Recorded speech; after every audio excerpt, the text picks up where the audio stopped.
Welcome to the WRAL Daily Download. I'm Jack Hagel. In recent months, a behind-the-scenes battle over legalized commercial casinos has emerged in North Carolina. Gaming companies have hired a bunch of lobbyists and donated to lawmakers. Meanwhile, dark money groups have sprung up in opposition. Cities, counties, and casino developers have tied up land, but lawmakers haven't publicly proposed anything. WRAL sports investigative reporter Brian Murphy has been digging into the story, and he joins us now. Brian, welcome back. Thanks for having me, Jack. Over the past year, signs that point to a possible effort to expand casinos in the state have been sort of hiding in plain sight. What did you find, Brian? Yeah, well, this really emerged in April as sort of the first public talks, I guess, the first public signs that, in addition to online sports gambling, which the legislature approved earlier this year, that they might actually be thinking about expanding gambling beyond that with commercial casinos outside of tribal lands. That was in March. That was in April. But in investigating this a little bit, looking into it, we found that there were donations as far back as November and December from a casino developer based out of Maryland to select representatives and senators in North Carolina. They just happen to represent the counties where, lo and behold, these casinos may end up. Further investigation, we found that there was a gambling symposium in March that a number of representatives attended. Including some local county officials, again, in these small counties that have been targeted for these casinos. And then lastly, there was a gambling survey put out by a reputable group paid for by a PAC here in North Carolina. They, again, highlighted these three small counties as a place where casinos could go. And that was in March. That was released in March, again, several weeks before the first public hints that this was going to come out. So those three counties are Anson County, Rockingham County, and Nash County. And certainly now we're starting to see some blowback to that. But I think, to answer your question, there was kind of these things happening behind the scenes before we as Capitol reporters or others even kind of got a whiff of what was happening. And then in July, as you allude to, WRAL obtained a draft of a bill that outlined what lawmakers were thinking. What did it say? Yeah, it was super interesting, and we still have not seen anything filed. But this draft legislation showed that, in fact, it was these three counties. It doesn't specifically spell out these three counties. Let's be clear. What it does is kind of eliminate counties. It has a long list of criteria for the counties east of I-77. That sort of makes sure that the Cherokee tribes is protected, and they have two casinos on their land. It talks about border counties. A lot of this is in response to what Virginia is doing.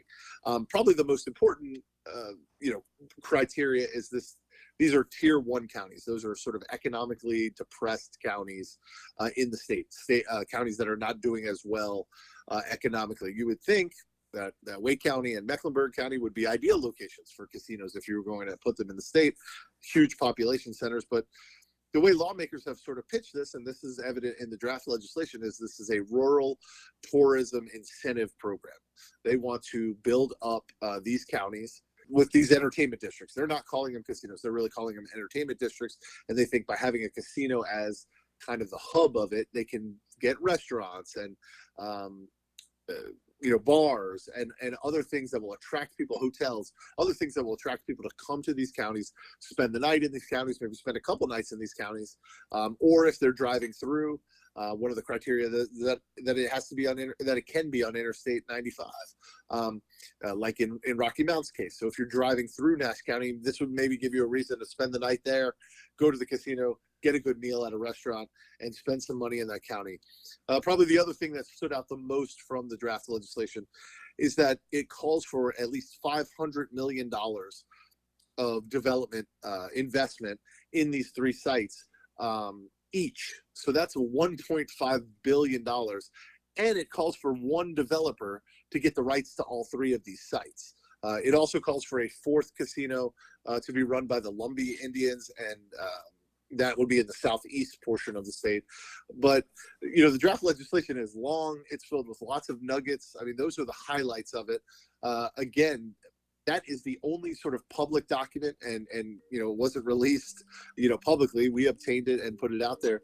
That's the only thing that's been out there as far as like a firm proposal on this, which I think has befuddled some lawmakers. It's certainly caught the attention of local officials who are like, we're not even sure what we're getting in this situation. Let's take a quick break. When we come back, we'll hear more about who might benefit from lawmakers' plan to expand casinos in the state. Stick around. Welcome back to the WRAL Daily Download. We're talking with WRAL sports investigative reporter Brian Murphy about the possibility of new casinos in North Carolina. Murph, a big focal point of your story was campaign donations. You found some pretty interesting connections there, right?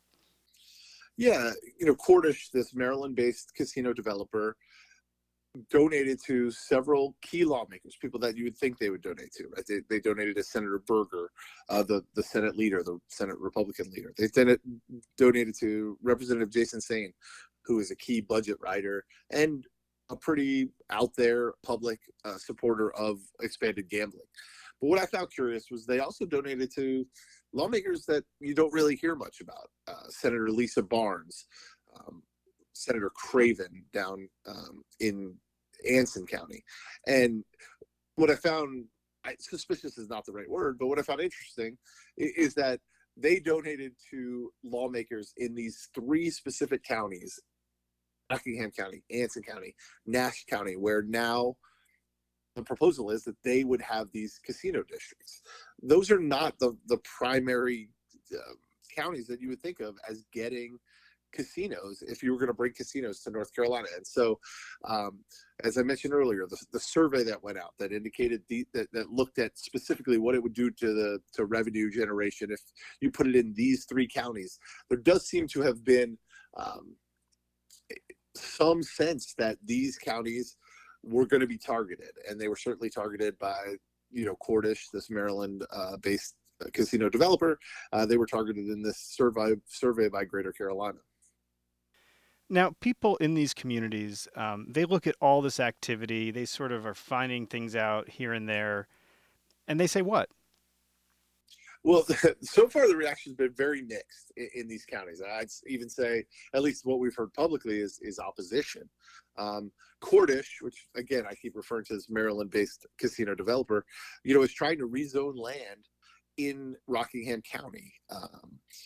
There will be a meeting later this month to decide whether or not they get to that. They're trying to rezone it through a North Carolina holding company that they've created.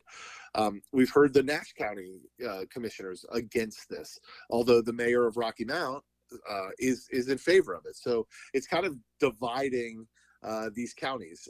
Some people are in favor of adding casinos, see the economic benefit to it. That's certainly been what Senator Phil Berger has been pushing all along, that some counties have been left behind as North Carolina grows, and this is one way to generate revenue. There's another factor tied into this, and I don't get into it too much in the story, but the Senate really wants to cut taxes and to continue to cut taxes in North Carolina, the personal income tax, and you've got to replace that revenue somehow.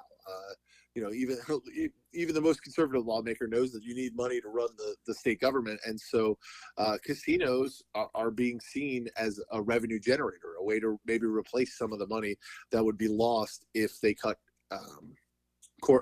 personal income tax even further and quicker in the state. So there's a lot happening, but what we're starting to see is some local opposition really mounting. Mark Walker, who's running for governor, former U.S. congressman, has organized some opposition in Rockingham County. We've seen some sheriffs come out against this.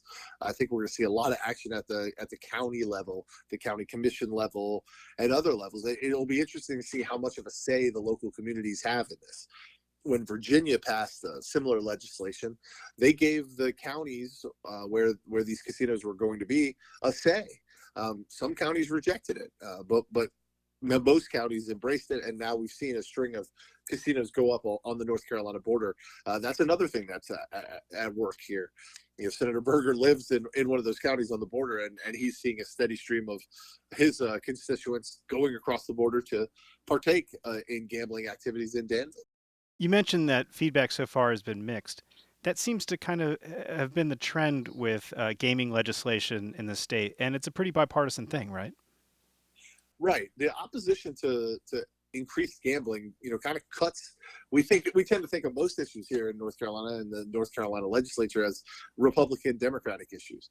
But sports gambling and casino gambling and really any kind of gambling kind of cuts against that. There are some pro-economic development Republicans who are in favor. There are some Democrats who are in favor.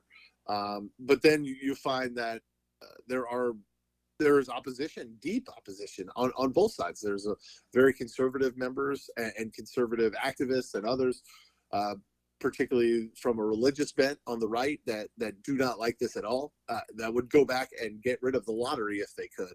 And then there are many on the left who feel like particularly casino gambling is preying on the weakest in our society.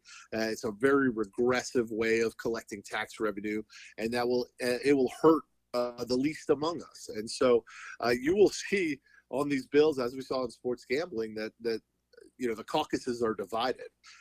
And I think that is one thing really to pay attention to as we move forward. The House in particular seems very divided on this issue. And it's not clear at all if this casino package is going to make it into whether it's in the budget or a standalone bill. Speaker Tim Moore has said it will be up to the caucus, the Republican caucus in the House, to decide what to do with it. And per my reporting, there doesn't seem to be a consensus at the moment on what to do with it exactly. So pull out your crystal ball. What happens next? It's going to be fascinating. I'm sure there's a whole nother podcast to be done about the budget battle that's happening or has been happening for the last couple months. This seems like an awfully big lift to put in a conference budget report. It would not be allowed to be amended. It would have to get a straight up or down vote on the floors of both chambers. I'm not sure, given I covered the sports gambling battle. That was a 2-year battle, a long, drawn-out battle that had many, many committee hearings, many adjustments to the bill. The bill was amended quite often. I spoke with some people today who said that was not really an open process, as much of the bill was written behind closed doors. And while that may be true, there was a lot of public comment on it. The bill changed dramatically from its inception. So to contrast that with this bill, I find it really hard that a bill of this magnitude would be able to get passed without going through that process. I do think that there are enough Republicans in the House who are uneasy about expanding gambling that I think it's going to be really tough to get this done. But it is certainly one of the most important or at least hot button topics that will come up in the rest of the legislative session. Well, I know that you'll keep us up to speed as this develops. Thanks, Brian. Thanks, Jack. That's WRAL sports investigative reporter Brian Murphy. For his in-depth story on North Carolina's gambling future, visit nccapital.com. I'm Jack Hagel. Thanks for joining us, and thanks for listening to the WRAL Daily Download and for making us part of your morning routine. Another great way to get WRAL news is the Morning Briefing newsletter. It's a daily email with Triangle news, events, and headlines to help you get ready for the day. Sign up at WRAL.com/newsletter.